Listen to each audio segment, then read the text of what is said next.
The city of Millhaven Bay never really slept, but at 2 a.m. it pretended to. Adrian Voss walked home from the hospital the long way, the way he always did after a bad shift, letting the cold off the harbor scrub the smell of antiseptic out of his jacket. 12 hours in an ambulance. For calls. One he couldn't fix. He didn't like carrying that into the apartment, so he walked until his hands stopped shaking and his breath came out even instead of ragged. By the time he climbed the back stairs of the old building above Corrigan's Books, closed for good 2 winters ago, the faded gold lettering on the window still spelling out a name nobody said anymore. He expected the apartment to be dark, the way it always was this late. Theo kept early hours. Theo was the kind of person who went to bed at 11 and woke up already halfway through a to-do list. Instead, the fire escape light was on. Adrian found him out there in a sweater 2 sizes too big, knees pulled to his chest, staring at the boats strung with sodium lights out past the breakwater. He didn't look up right away. "You're supposed to be asleep," Adrian said, easing the window open. "You're supposed to be home 4 hours ago." "Bad shift. Bad night," Theo said, and something in his voice made Adrian stop halfway through climbing out onto the iron grating. They'd lived together 3 years. Met in a college photography elective neither of them needed for their majors, Adrian pre-med, Theo doing something with archives and restoration that Adrian still couldn't fully explain at parties. They'd been roommates since the week after graduation, first in a terrible apartment above a laundromat, now here above a dead bookstore, in a town neither of them had grown up in but had somehow both decided, independently, to stay in. Adrian knew Theo's rhythms the way he knew his own pulse. He knew when Theo was tired versus when Theo was tired, the kind of tired that lived under the skin. Tonight was the second kind. "Hey," Adrian said, sitting down against the cold iron, close enough that their shoulders almost touched. "What happened?" Theo didn't answer for a long moment. Down below, a fishing boat's engine coughed to life, and somewhere a dog was barking at nothing. "I've been trying to figure out how to say this for 2 years," Theo said finally. "And every time I get close I lose the nerve, and I told myself tonight if you came home before 3, I was going to say it whether I lost my nerve or not." Adrian's chest went tight in a way that had nothing to do with the cold. "Say what?" Theo turned his head, and in the orange wash of the streetlight his eyes were wet, but his voice held steady, like he'd rehearsed this exact steadiness 100 times in the shower where nobody could hear him practice. "I'm gay, Adrian." The words sat in the air between them, small and enormous at once. "I've known since I was 15, Theo went on, quieter now, like if he spoke too loudly the words might climb back down his throat. "I told one person once. It went badly. I haven't told anyone since. Not my mom. Not my sister. Not a single person in 4 years, and I'm so tired of being tired. And you came home and the light was on and I thought, if not now, then never. So, now." Adrian didn't say anything right away, and he watched something in Theo's face brace for that silence to turn into distance. "Okay," Adrian said instead, low and even, the same voice he used on scared patients in the back of an ambulance, the voice that meant "I'm not going anywhere." "Okay. Thank you for telling me. That's it? Okay. What did you think I was going to say?" "I don't know." Theo laughed, short and wet. "I had contingencies for 4 different reactions and none of them were okay. I've got 12 hours of a much worse night in my legs and you just handed me the best thing that's happened since yesterday," Adrian said. "So, okay. And also, thank you for trusting me with it." Theo pressed the heel of his hand against his eyes, and Adrian, without entirely deciding to, put an arm around his shoulders the way he would have a year ago, 2 years ago, except that tonight it didn't feel the same as it had a year ago, 2 years ago, and he didn't examine that thought too closely because it was 2 in the morning and this wasn't the night to examine anything except Theo. They sat like that until the cold one, and then they went inside, and Adrian made 2 cups of the terrible instant cocoa they kept in the back of the cabinet for no reason either of them could remember, and they didn't talk about it again that night. But something had shifted, the way a room shifts when a window that's been painted shut finally gives. The thing Adrian didn't say on the fire escape, the thing he'd been not saying for the better part of a year, was this: he'd started keeping a private, careful inventory of every reason it was a bad idea to be in love with his roommate. Reason 1, Theo was his best friend, and best friends were rarer and more valuable than almost anything else in a life like Adrian's, a life built out of night shifts and canceled plans and a father who died when Adrian was 19. leaving him with an inherited, bone-deep terror of losing people he loved. Reason 2. He didn't actually know, until tonight, that Theo liked men.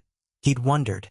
He'd noticed things, the careful way Theo talked around the subject of past relationships, the flinch when a coworker asked if he had a girlfriend, but wondering wasn't knowing, and Adrian had built an entire discipline around not letting himself want things he wasn't sure he was allowed to want. Reason 3, the real one, the one underneath the other two. If he told Theo and Theo didn't feel it back, he wouldn't just lose the possibility of something more. He'd lose the fire escape. He'd lose the terrible Coco. He'd lose the only home he'd had since his father died that had actually felt like one. So he'd said nothing for the better part of a year, and gotten very good at loving Theo Bellamy quietly, the way you love a room you're not sure you're allowed to stay in. Now Theo had done something that took more courage than Adrian had managed in 12 months, and Adrian's silence sat in his chest like a stone he'd swallowed on purpose. Not yet, he told himself, climbing into bed as gray light started to find the edges of the blinds. Let him have tonight for himself first. For a while, nothing dramatic happened, which was its own kind of miracle. Theo told his sister first on a video call Adrian could hear through the wall, his voice climbing and cracking, and then, 20 minutes later, laughing, real laughing, the kind that comes after crying. He told 2 co-workers over lunch. He didn't tell his mother yet. One conversation at a time, he said, and Adrian nodded like that made complete sense, because it did. Something in Theo unclenched that Adrian hadn't fully realized was clenched. He hummed while he worked, restoring water-damaged photographs at the desk by the window, his headphones around his neck instead of on, because he wanted to be reachable now, in a way he hadn't before. He left his door open more. He laughed louder. He looked, for the first time in the 3 years Adrian had known him, like a person who had put down something heavy. Adrian watched all of it and loved him more for every ordinary inch of it, and said nothing because the timing never seemed right, and because some cowardly, careful part of him had decided that watching Theo become lighter was enough, that he didn't need to complicate it by adding his own weight to the scale. That lasted until October, when Marcus showed up. Marcus Ferreira was the one person Theo had told 4 years ago, before Millhaven Bay, before Adrian. He'd been Theo's first and only real relationship.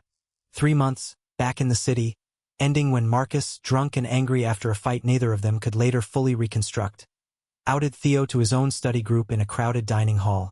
As a joke, as a weapon, Theo was never sure which. Theo had transferred apartments within the month. He hadn't spoken to Marcus since.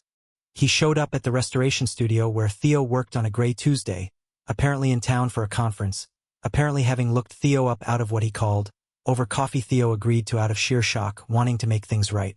Theo came home that night quiet in a way Adrian hadn't seen since before the fire escape. He wants to have dinner, Theo said, staring at a spot on the kitchen table. Says he's different. Says he's sorry. Says he thinks about that day a lot. What do you want to do? I don't know. Maybe I owe it to both of us to hear him out. Or maybe that's just fear dressed up as maturity. I can't tell anymore. Adrian, who had spent a year not saying the thing he needed to say, found the old fear rising in his throat again. The fear that saying it now, in the middle of Theo's confusion about someone else, would look like jealousy instead of honesty, would look like he was trying to win a competition Theo didn't know was happening. So, again, he said nothing that mattered.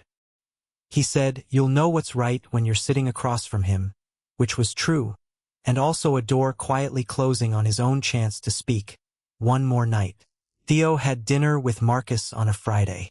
He came home late, and for the first time in weeks, the fire escape light was on before Adrian even got there. Adrian found him in the same spot, the same too big sweater, and something about the scene's exact resemblance to that first night in September made his stomach drop before Theo even spoke. He apologized, Theo said. Really apologized. Cried even. How do you feel? Confused. Grateful a little. Sad mostly, for the version of me that had to leave a whole life because of one bad night.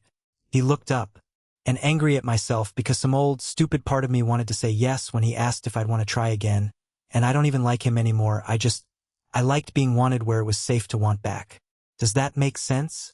It makes a lot of sense, Adrian said, and it did, and it also felt like a hand closing slowly around his throat, because if Theo said yes to Marcus, Adrian was going to lose every last version of a future he'd been quietly rationing himself for a year. I told him no, Theo said. I told him I'm not the same person who needed him to be safe. I don't need anyone to be my first, safe practice at being wanted. He stopped. You want what? Theo looked at him for a long moment, longer than a look between friends usually. I wasn't asleep. Adrian came and stood beside him, close enough to feel the warmth coming off him in the cool kitchen air. You said nothing on the fire escape, and I've spent an hour proving to myself that was a lie. Theo laughed, thin and startled. It was a lie. So what's the truth? Theo turned to face him, and in the flat kitchen light, without the flattering orange wash of the street lamp, without 3 floors of distance from the ordinary world, he looked terrified and certain at the same time, the way people look right before they do something they've decided is worth the risk. The truth is I came out to you in September because I couldn't carry the secret of being gay anymore, Theo said. And I've been carrying a second secret since, one I didn't even let myself say out loud in my own head half the time. And it's worse because it's not just I like men, it's I like you, and I have liked you for so long that I don't actually remember what it felt like before. And I told Marcus no because saying yes to him would have meant closing a door I'm not ready to close. And the door is you, Adrian. It has been you for 2 years, and I don't know what to do with that except stand in this kitchen and finally say it because I am so tired. I told you that already. I know. I am so tired of loving you quietly. The kitchen was very still. Say something, Theo said. When the silence had gone on a beat too long, panic starting to surface at the edges of his voice. Please, whatever it is. I can survive whatever it is. I just can't survive the not knowing anymore. I've been loving you quietly too, Adrian said. For about the same amount of time. I just didn't have your courage. I had a year's head start on being certain, and I still let you say it first twice because I was scared of exactly what you were just scared of. Losing this. Losing us. Theo stared at him. You're serious. I have never been more serious about anything in my life, including my medical boards. A laugh broke out of Theo, wet and disbelieving, and then he was crying, the good kind, the kind that comes when a weight finally sets itself down, and Adrian pulled him in, and for a long moment they just stood there in the kitchen at 2 a.m, holding on the way people hold on when they've spent a long time being careful not to. I want to kiss you, Adrian said against his hair. I've wanted to for longer than I can honestly account for. Can I? If you don't, I might actually die, Theo said, and Adrian laughed, and then he kissed him, careful at first and then not careful at all, 2 years of quiet finally given somewhere to go. They didn't rush anything in the weeks that followed. There was no dramatic before and after. There was just a series of doors, opened one at a time on their own schedule. Theo told his mother in November, with Adrian in the next room, close enough to come in if it went badly and close enough to stay out if it didn't need him. It went better than either of them expected. His mother cried and asked questions, and by the end asked when she'd get to meet this Adrian person you keep not quite mentioning. And Theo, laughing, said, actually, Mom, funny story. Adrian, for his part, started saying things out loud he'd spent a year rehearsing only in his head. That Theo was the first place that had felt like home since his father died. That loving him quietly for a year had been its own strange, sad discipline, one he was grateful finally to be done with. They kept the fire escape ritual. Some things didn't need reinventing, only company.